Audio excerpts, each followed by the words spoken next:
Bueno, buenos días. Primero que nada, deseo agradecer al presidente del 13º Congreso de Derecho Procesal, el señor Saúl Hernández, y al presidente del Instituto Colombo Panameño de Derecho Procesal, el magistrado Augusto Abel Zamorano, por la invitación. La idea de la exposición es contarles un poco cómo ha sido en Uruguay la implementación de un proceso civil que tramita por estructuras en alguna medida o principalmente orales. En Uruguay desde el año 1989 se implanta un código de procedimiento que tiene actos principales, actos del proceso que son escritos, y tiene otros actos principales del proceso donde rige en plenitud la oralidad. Antes del proceso, antes del año 89, de la entrada en vigencia del CGP, el viejo Código de Procedimiento Civil establecía un código de procedimiento escrito, que era lento, que era burocrático, en el que no existía inmediatez, las partes nunca le veían la cara al juez, el juez no veía el diligenciamiento de la prueba, el proceso era una cosa prácticamente de entendidos, donde las partes no tenían nada que hacer, era muy lento el procedimiento. Con la entrada en vigencia del CGP, en lo que refiere a materias de tiempo, hoy un proceso civil tramitado por la estructura más larga, que es la estructura del proceso ordinario, el promedio de duración es de 1 año en primera instancia, hay un promedio de 6 meses en segunda instancia, y si admite casación y llega a casación, también tiene una duración de 6 meses. En la estructura más larga, esos son los promedios de duración de los procesos. Primero que nada, quiero destacar la coincidencia con reflexiones que han hecho los expositores que me precedieron, en el sentido de que la oralidad no es la panacea y tampoco no es ni un fin en sí mismo, ni siquiera es un principio, si se quiere. En realidad es una herramienta para hacer efectivo otros principios procesales. El principio en cuestión, o creo que el relevante o el que interesa, es el de la inmediatez. Y la oralidad funciona como una herramienta para posibilitar ese principio procesal, que es la inmediación, que es el que va a permitir que el juez perciba el diligenciamiento de la prueba, va a ser el que, y sobre el que vamos a hablar. Yo, en el breve tiempo que tenemos, quiero contarles un poco cuáles son los principios que guían el Código de Procedimiento Civil y tal vez el éxito o el fracaso de una reforma procesal esté en la instrumentación de mecanismos para hacer efectivos esos principios. De nada sirve que tengamos un catálogo muy lindo de principios sobre oralidad y sobre publicidad y sobre inmediación si luego no hay mecanismos para hacerlos efectivos. Eso queda como una carta de principios vacía de contenido. De ahí que el éxito de una reforma procesal que quiera apuntar a la inmediación, que quiera apuntar a la oralidad, a la publicidad, va no tanto en la proclamación o en la enunciación de esos principios, sino en establecer mecanismos efectivos para que esos principios puedan realmente hacerse realidad. Bueno, en la exposición les contaré un poco cómo ha hecho, cómo ha instrumentado eso el Código General del Proceso en Uruguay desde el año 89. Como características generales, bueno, como antecedentes del Código General del Proceso, en realidad existió un movimiento codificador antes del año 89, un trabajo de muchos años en el Instituto Iberoamericano de Derecho Procesal. El Código General del Proceso uruguayo sigue en lo medular al Código Modelo de Derecho Procesal para Iberoamérica. Dos de los redactores del Código Modelo de Derecho Procesal para Iberoamérica, que fueron los profesores Enrique Vesco y el profesor Adolfo Yeltsin Vidart, fueron corredactores también del Código General del Proceso para Uruguay. Fue un código que fue aprobado total por unanimidad por el Parlamento. Existía un consenso político de que era necesaria una reforma. Existió también, se implementó, se contó con infraestructura para llevarlo a cabo, no tanto la edilicia, que no requiere mucho más que una sala de audiencia con ubicación para las partes y para el juez, pero sí va a requerir nombramiento de magistrados que van a tener que presidir la audiencia. Como características generales del Código General del Proceso, podemos decir que abarca a todas las materias no penales, con algunas excepciones muy puntuales, relativas a los procesos aduaneros y otras puntuales.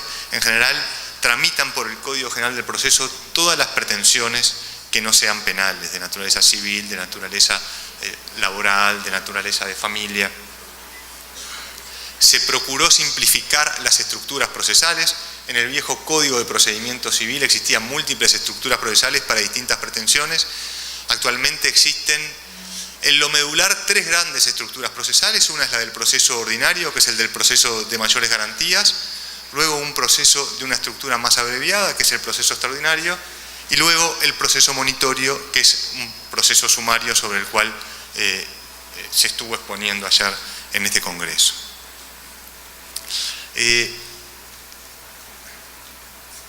En lo que refiere a los principios que les hablaba que consagra el código, y vamos a ver cuáles son los mecanismos que establece para hacerlos efectivos, son muchos de los que estuvieron mencionando los colegas que me precedieron en el uso de la palabra, y sobre los cuales vamos a estar hablando. La vedette, si se quiere, del código, o el principio de mayor trascendencia, de más importancia, si se quiere, podemos decir el punto pivot de todo el código, es el principio de inmediación. Yo les decía que la oralidad no es un principio en sí mismo, sino que es una herramienta para permitir este principio, que es el principio de inmediación. La inmediación va a requerir, o el fundamento de la inmediación es que el juez pueda presenciar el diligenciamiento de prueba, que el juez pueda mirar a los ojos al testigo y escuchar su testimonio, que pueda apreciar si el testigo está nervioso, si le tiemblan las manos, si transpira, si duda, todas cuestiones que luego en el papel, si le llegara solo la declaración en papel, no podría percibir. Lo que se pretende es eso, que si el juez tiene dudas en el momento pueda interrogar al testigo, que los letrados que están presentes en la audiencia también, que el juez pueda escuchar lo que dice el perito y si le quedó alguna duda, preguntarle en el momento sobre esa duda. Que el juez, bueno, es eso, es que el juez pueda percibir directamente los hechos y percibir eso que es intransmisible, ¿no? que en el papel no se puede percibir. Para hacer efectivo ese principio de inmediación, el código establece una serie de mecanismos que impiden que ese principio quede como una cuestión retórica, sin sentido, vacía de contenido. Entonces, para empezar, se establece expresamente en el código que si se realiza una audiencia sin la presencia del juez, hay nulidad absoluta de todo lo actuado. Por ende, nunca hay audiencia sin presencia del juez, porque el juez, veremos, es el director del proceso y nadie va a estar presente en una audiencia que va a ser declarada nula. El código sanciona con nulidad absoluta e insanable cualquier actuación procesal en audiencia que no esté presente el juez. Luego, el código procura hacer efectivo ese principio exigiéndole a las partes que también estén presentes en la audiencia.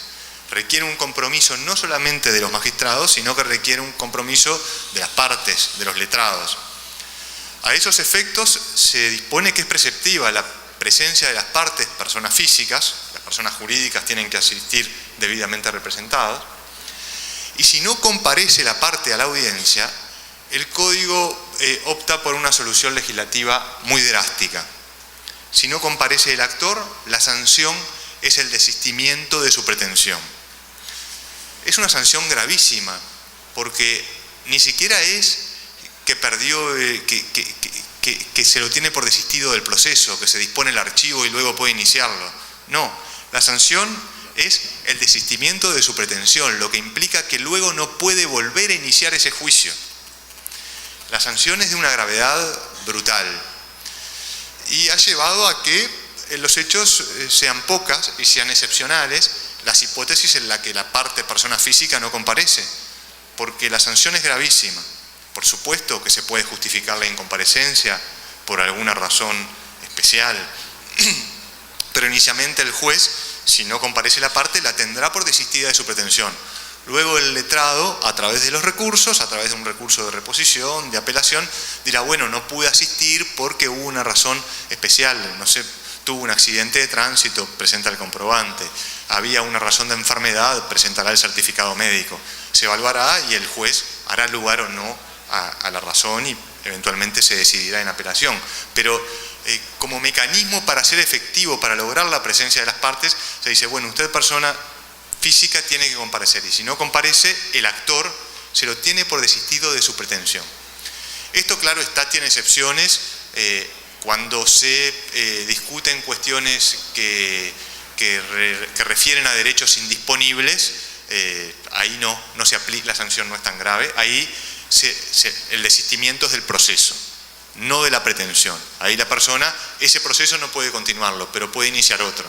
Estamos hablando si se reclama una pensión alimenticia, si se reclama una cuestión relativa a estado civil, bueno, ahí estamos hablando de cuestiones indisponibles. Por ende, la sanción no puede ser tenerlo por desistido de la pretensión.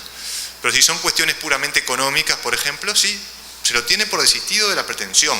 No solo perdió este juicio, no puede iniciarlo más. Tendrá el derecho subjetivo, pero carece de acción.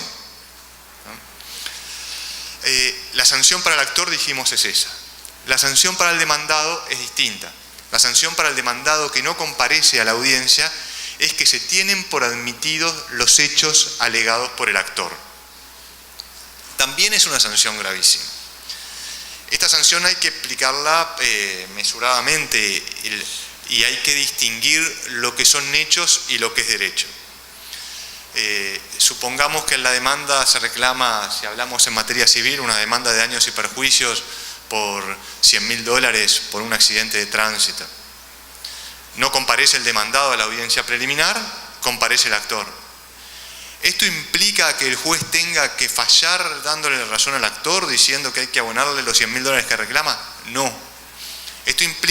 No implica eso. Esto implica, si no comparece el demandado, que el juez tiene que tener por cierto los hechos, no el derecho, los hechos afirmados por el actor. O sea, tendrá por cierto que el día tal, a la hora tal, existió un accidente de tránsito que generó tales daños. Pero la valoración de esos daños no son hechos. La valoración del daño moral, por ejemplo, si reclama daño moral, no es un tema fáctico, es un tema jurídico.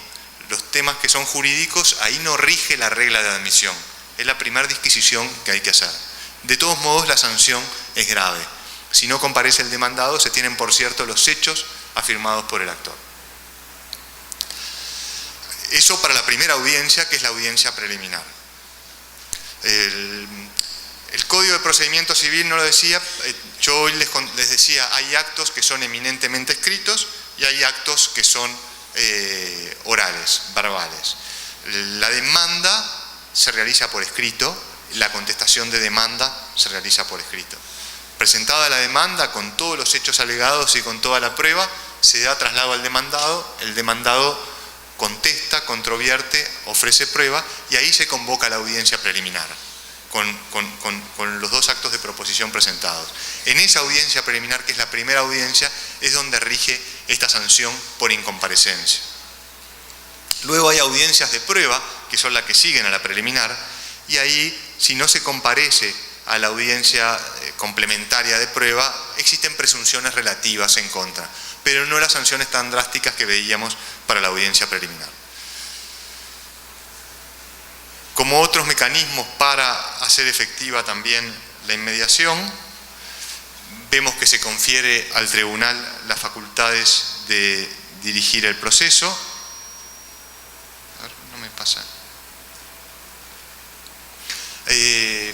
se prevé la identidad entre el juez que toma la audiencia y el juez que dicta sentencia. Si en el interín ese juez es trasladado, mantiene su competencia para dictar sentencia. Se dispone la indelegabilidad de la función jurisdiccional, ya decíamos, es nulo lo actuado en audiencia sin presencia del juez. Se regula la recepción de la audiencia, de prueba en audiencia, ya lo decíamos, bajo pena de nulidad. Otro de los principios que ha contemplado el Código General del Proceso es no me pasan las diapositivas, no sé si hay un técnico que me auxilie, pero bueno. Si hay un técnico de informática, ahí está, bien. Bueno, otro de los principios es el principio de concentración y eventualidad. No me pasa a ver la diapositiva. El principio de concentración, les decía hoy, y de eventualidad, hoy hablábamos de que existen los actos de proposición iniciales del proceso, son escritos, y el principio de concentración y eventualidad rige ya desde el comienzo del juicio. Se requiere que en la demanda el actor diga todo lo que tiene que decir. Se requiere que en la demanda el actor ofrezca toda la prueba que tiene que aportar. Y también se le va a exigir al demandado que cuando contesta la demanda, se le dio traslado por 30 días, una demanda escrita donde están todos los hechos y donde está toda la prueba que va a ofrecer el actor. De eso se le da traslado al demandado, y el demandado también se requiere que en su contestación de demanda concentre todos los hechos que tiene para controvertir. Los que no controvierta se van a tener por admitidos. Por ende no van a requerir prueba, porque los hechos admitidos, hoy Sigfrido contaba, sucede similar en Puerto Rico, los hechos admitidos no requieren prueba. Así que el principio de concentración rige desde ahí, son oportunidades. Usted es como diga ahora o calle para siempre, pero bueno, es así, es la demanda, esta es la oportunidad. Hechos los aporta acá, y toda la prueba que va a ofrecer en la demanda. Y el demandado, cuando contesta la demanda, también tiene que controvertir todos los hechos de los cuales tenga conocimiento, por supuesto, y le afecten, y tiene que ofrecer toda la prueba que tiene para aportar. Esto es principio de concentración y eventualidad. Además, si el demandado va a asumir más de una actitud, que puede asumirla, porque puede contestar contradiciendo, puede allanarse a la pretensión, puede oponer excepciones, o puede asumir actitud expectativa, decir, bueno, yo no tuve participación en estos hechos, no sé. Pero si asume alguna de esas posibles conductas, tiene que asumirlas todas juntas, todas a la vez, una en subsidio de otro en todo caso. Pero se pretende un proceso con cartas a la vista desde el principio. Se dice que el proceso no es un torneo de habilidad o astucia forense. El proceso es un instrumento para lograr alcanzar en lo posible la verdad material y dictar una solución que se ajuste a ella, pero no es un torneo de habilidad o astucia forense donde yo pueda guardar argumentos, pueda guardar pruebas, presentar aquella, especular. No, esto termina un poco con la especulación. Ahí rigen principios de concentración y eventualidad.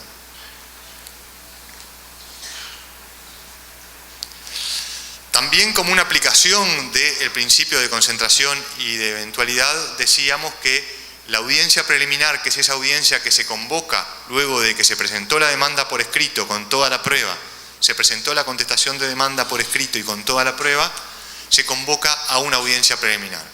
En la audiencia preliminar tiene que estar el juez, principio de inmediación, si no está el juez es todo nulo. Tiene que estar el actor, persona física, asistido por su abogado, y si el actor no está, se lo tiene por desistido de su pretensión. Tiene que estar el demandado, y si el demandado no está, se tienen por cierto los hechos alegados por el actor. Audiencia preliminar, con presencia del juez y de las partes, tiene un contenido múltiple, que es el que vemos en la diapositiva. En esa audiencia preliminar el juez va a tentar la conciliación. Ya antes de comenzar el juicio había una conciliación previa al juicio que debían cumplir las partes antes de iniciarlo. Si esa fracasó, luego en la audiencia preliminar con las partes el juez vuelve a probar si existen posibilidades de tentar la conciliación. También, como una aplicación de los principios de concentración y de eventualidad, se prevé que en esta audiencia preliminar se dictará una resolución que se denomina despacho saneador, en la cual el juez va a resolver todas aquellas cuestiones formales, procedimentales, que impiden continuar el proceso, que impiden concentrarse en la cuestión de fondo. O sea, se quiere resolver desde aquí, desde plano, posibles nulidades, resolver excepciones previas que se hayan planteado, todo eso tiene que ser resuelto ahí. La idea o la lógica es que no tiene sentido dirimir todo un proceso para luego en la sentencia definitiva decir que había caducado la pretensión del actor. Dirimir todo un proceso para decir que había una nulidad. Dirimir todo un proceso 1 año para luego decir que operó la prescripción.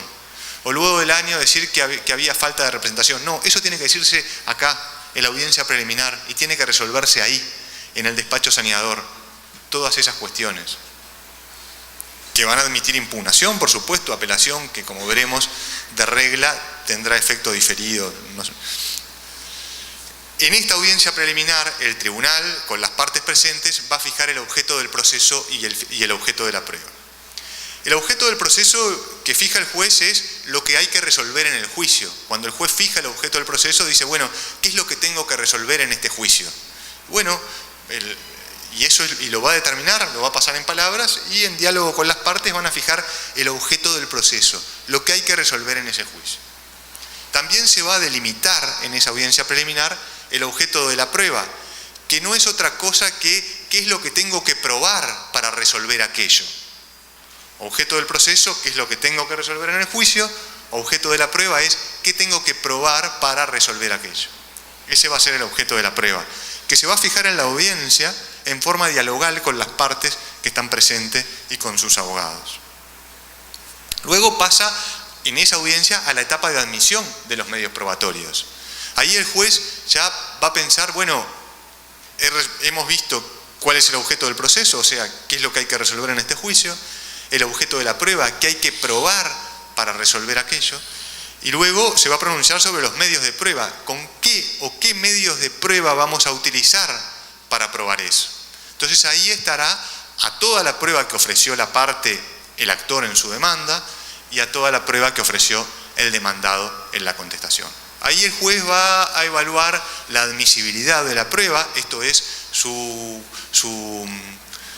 concordancia con las normas jurídicas, que se trate de pruebas lícitas. Ahí el juez va a examinar la conducencia de la prueba, esto es que sea idónea para lograr lo que se pretende probar. Por ejemplo, no puede pedirse una inspección judicial para determinar el valor del inmueble, por ejemplo, ¿no? Eso es inconducente, esa prueba, porque no es idónea para lograr el fin, eso sería objeto de una pericia. El juez se va a pronunciar sobre la pertinencia de la prueba, esto es, si está incluida, si tiene que ver con el objeto del proceso o se refiere a cuestiones ajenas del objeto del proceso. Y también se va a pronunciar sobre la necesariedad de cada medio de prueba, va a evaluarlo. Si refiere a un hecho admitido, si se pide prueba sobre un hecho sobre el cual no hubo controversia, como hoy anotaba Sigfrido, bueno, eso es un hecho admitido en el cual la prueba no es necesaria. De ahí que esa prueba no se va a diligenciar. Pero eso se resuelve en esa audiencia, en la audiencia preliminar y en esa etapa, además, cuando el juez se pronuncia sobre los medios de prueba. El Código prevé que en esa misma audiencia comience a diligenciarse la prueba, si es posible. Si a esa audiencia las partes comparecieron con sus testigos y el juez ya se pronunció sobre la admisibilidad de los testimonios, en esa misma audiencia es posible recibir la declaración de los testigos. Este es otro de los principios que consagra el Código y hay diferentes mecanismos para hacerlo efectivo. El profesor Couture decía, en el procedimiento el tiempo es algo más que oro, es justicia. Quien dispone de él tiene en la mano la carta de triunfo. Quien no puede esperar se sabe de antemano derrotado. Este es uno de los principios también estrella en el Código y hay una preocupación constante durante todo el articulado por hacer efectivo el principio de celeridad.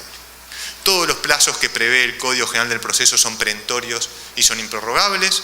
Cuando hablamos de la perentoriedad queremos decir que transcurrido el plazo, sin ninguna declaración y sin necesidad de que nadie lo pide, el mismo se clausura, sin que las partes pidan eso, sin que el juez lo declare.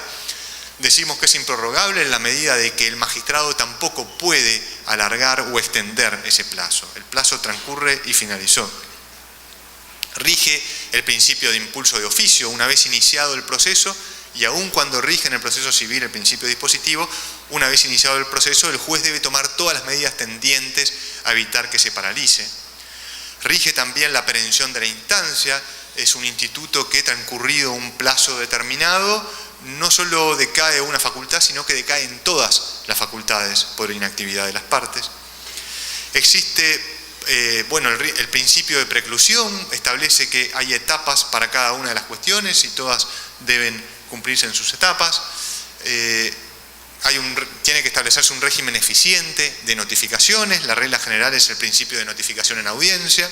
Las providencias que se dictan en audiencia quedan notificadas, sino la notificación a la oficina, y en forma residual la notificación a domicilio como excepción.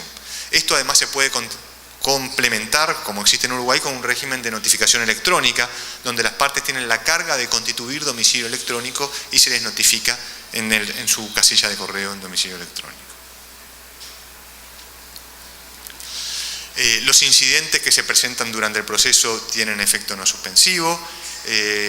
La regla es el efecto no suspensivo de la apelación de la impugnación. Esto implica que se aplica una providencia judicial y el proceso continúa. Se forma una pieza que se eleva al Tribunal Superior, pero el proceso continúa. El efecto diferido de la apelación también es otro de los mecanismos que se utilizan en la impugnación. Implica que se interpone la apelación, pero se fundamentará recién si existen agravios con la sentencia definitiva. Se restringen las nulidades a estrictamente las necesarias y rige el principio de continuidad de las audiencias. Existen plazos breves para el dictado de autos y sentencias. Se prevé la responsabilidad de los magistrados por demoras injustificadas en proveer.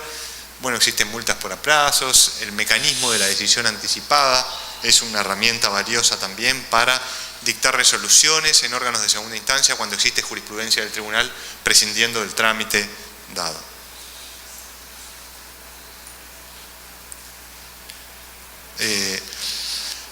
Existen estructuras abreviadas para tramitar determinadas pretensiones. Ayer se veía y hablábamos sobre la estructura procesal monitoria, que es una estructura sumaria prevista para casos en los que existe, ayer se decía, una fehaciencia inicial que habilita esa estructura. Ahí el juez dicta una decisión inicial, se comentaba ayer, que queda firme si no es impugnada por la parte. Tiene un triple contenido, como ayer expresaba la profesora Lucía, está por ahí, y es una herramienta valiosa para reducir los tiempos del proceso. Otro de los principios que ha tratado de hacer efectivo el Código es los principios de buena fe y lealtad procesal a través de distintos mecanismos. Decíamos que una manifestación de esto es la presentación de la demanda y de la contestación con toda la prueba. De esta manera se evita la especulación, se evita presentar pruebas a destiempo, se evita eso, que el proceso se convierta en un torneo de astucia y habilidad forense y no en una herramienta para alcanzar la solución justa. Estoy acelerando las diapositivas porque ya se me prendió la luz amarilla. A pesar de estas cuestiones y de estos principios que hemos visto, del rol de director del proceso que tiene el juez en el proceso sigue siendo un proceso dispositivo. Esto quiere decir de que solamente las partes pueden aportar hechos al juicio, el juez no puede hacer ingresar hechos al juicio, solamente las partes son las que pueden iniciar el proceso, pueden pedir la suspensión del proceso y pueden ponerle fin al proceso transando si así lo desean. Un derivado del principio dispositivo también es el principio de congruencia. El principio de congruencia es esa mirilla en la cual el juez puede ver y solo dentro del campo de hechos aportados por las partes. Esto no quita que rija un principio de dirección del tribunal que faculta al tribunal, como decíamos, a relevar de oficio excepciones de incompetencia, rechazar incidentes, declarar de plano nulidades absolutas, y tampoco quita la facultad probatoria que tiene el tribunal en el proceso civil. A pesar de la vigencia del principio dispositivo y de que solamente las partes son las que pueden aportar hechos al proceso y son quienes aportan la prueba en los actos de proposición iniciales, en materia probatoria el tribunal tiene amplias facultades para disponer pruebas sobre hechos alegados por las partes. Tiene facultad para ordenar, amplias facultades probatorias que solo ese punto daría para otro congreso, para debatir en un congreso de derecho procesal, el de las facultades probatorias y las distintas posiciones que existen sobre el punto. Rige en plenitud el principio de igualdad procesal, de bilateralidad de todos los actos y, por supuesto, el principio de publicidad, ¿no? Las audiencias son públicas, los expedientes también son públicos, cualquier persona puede consultar cualquier expediente, salvo que haya alguna medida cautelar o haya alguna cuestión de algún menor a consultar. Cualquiera vaya en baranda, le deben exhibir cualquier expediente judicial en materia civil. No necesita ni estar autorizado ni estar legitimado, nada. Cualquiera puede acceder a él. En ese diapositiva pretende un poco, que no se lee, pero pretende reseñar un poco. Es una diapositiva que ha hecho un profesor uruguayo, el profesor Santiago Pereira Campo, donde trata de reseñar un poco lo que es la estructura del procedimiento civil, el actor presentando su demanda, se emplaza al demandado que tiene 30 días para contestar, la demanda con toda la prueba, el demandado también ofrece toda la prueba, se convoca a esa audiencia preliminar con ese contenido múltiple, y luego hay alegatos y sentencias. Para finalizar, me gustaría citar al profesor Eduardo Couture, una cita magnífica que tiene, que es bueno tener presente antes de cada reforma. Decía el profesor Couture: todos los derechos se desfallecen, aun aquellos estampados en leyes más sabias, si el procedimiento civil, por su lentitud, angustia y desmoraliza al actor, y mucho más todavía si por su violencia y falta de garantías asfixia y oprime al demandado. Se trata entonces de encontrar un equilibrio entre las garantías del debido proceso y la celeridad. Muchas gracias.